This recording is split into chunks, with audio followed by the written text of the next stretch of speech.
Manipulative aunt torments my family for years. I get her back by tricking her into wasting $750,000. I dealt with my shitty manipulative abusive aunt all my life, finally got revenge. My estranged father, who had been living several counties over, is pretty much out of the picture by the time my parents got their divorce when I was 9. Due to financial hardship, we were forced to live with my aunt in the nightmare of a household we would soon find ourselves in. My aunt married into Georgia wealth, and you can figure out what that means on your own. She had 3 kids and eventually caught her husband having an affair. It's a huge scandal. She gets the house, the kids, and a fat payout from the family attorney. This is important because my aunt didn't do a damn thing in her life to earn her money, her house, her lifestyle, or basically anything. She was born poor along with my mom. Under her household, she was drunk with power. Years of therapy have allowed me to recognize that certain people, when in a position of power, get a perverse pleasure in ordering others to do their bidding. She was the strictest of authoritarians in every possible way you could imagine. Chores had to be completed by an exact specific time. Vacuuming by 3:45 p.m. Dishes by 3:55 p.m. Laundry days for my mother as kids were Tuesday or Thursday 5:35 p.m. 7:55 p.m. if it was still running. She would shut the power off for the 2 units. As we grew older, her own kids opted to stay with their father for full-time custody, and she had them on weekends. Even they couldn't stand her when she was in charge and in the house. As time passed, she got them less and less, opting for alternating weekends as high school activities took precedence over time with mother.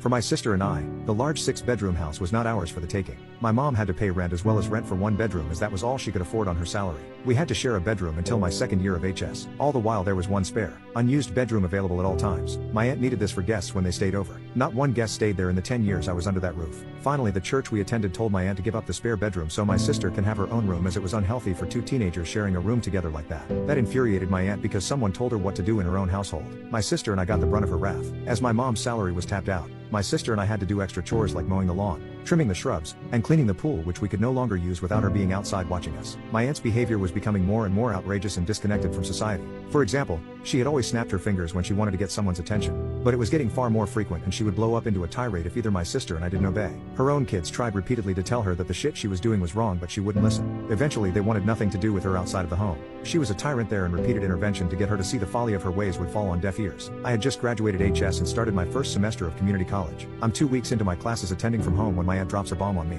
"You owe me $1 for this month's rent, the same amount for next month's rent as well. It is the 27th after all. You're an adult now, you're out of HS and working now, so you need to pay rent the F?" I blew a effing gasket as I yelled back, "You can't just suddenly decide to charge me rent just because you feel like it. I need 30 days notice. I have rights." My aunt yelled at me with some bullshit excuse that she had discussed this with my mother and it was decided that I needed to pay my own rent now. In some miraculous backbone move, of which I still have no idea how, I stood up to her. I yelled right back at her, "If I'm an adult, then treat me like and talk to me about rental agreements. I'll start paying you rent in 30 days starting the 1st. I turned my back to her and walked away with my fists balled tight. I was furious with anger, but I walked away. My aunt saw my fists from behind and screamed bloody murder that I was going to attack her. No, I wasn't. She snapped her fingers at me repeatedly on my tail to get my attention, but I didn't turn around. I needed to cool off and clear my head. As I turned the corner, she grabbed my wrist hard, yelling, "I'm not finished talking to you." I threw my still balled up fist forward, keeping with my stride to break her grip as I hadn't stopped my momentum. This caused her grabbing arm to slam hard into the corner of the wall that I had just turned into. She screamed in pain, but I left the house and took off. The aftermath of that incident was that my aunt called the cops on me in an attempt to press charges. She was taken to the hospital and suffered a fractured wrist, and she was put in a cast or sling.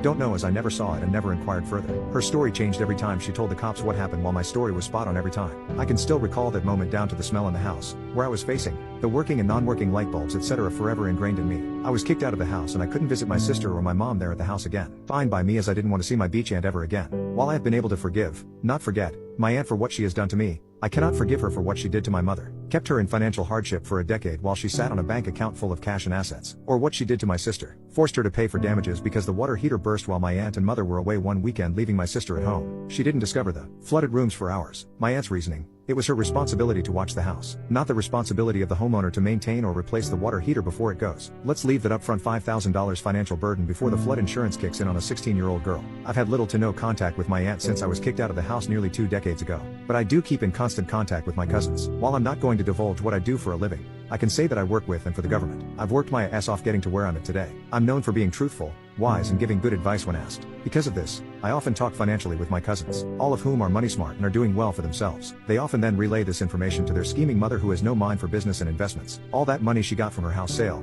her divorce settlement, her previous investments is pretty much gone. I spent years planning on the perfect trap, and it took a long time to prepare everything to make sure everything appeared right. Now, and I don't pretend to know the law, but I do know the regulations and laws pertaining to insider information. This is not that. 100% certain of it, and if I ever go to court, I know my lawyer has a solid case in my defense. But is this a gray area? Most definitely. I let slip to my cousins about some future real estate plans near my aunt's new area of living. It may be worth a lot more because of future development taking place in the area. All of that was true and backed up by what was in the newspaper and new construction signs that newly appeared on Google Maps at the time. The rest was fabricated by myself, backed up by actual information I looked up on real estate websites and on projects I was working on through my work. The telephone game takes place, and a few weeks later, I presume, my aunt starts making phone calls to real estate agents trying to buy lots of land in the undeveloped shitty area of her new house. Over the course of a few months to a half a year, she spends $750,000 of her last remaining savings on land, hoping it will pay out when the area around it gets developed in the upcoming years. Only, HUD or government or city doesn't have any plans to develop in those immediate areas. In fact, analysis showed that building in those areas was poor planning and would cost the taxpayers 2 to 3 times as much as the land was not environmentally sound.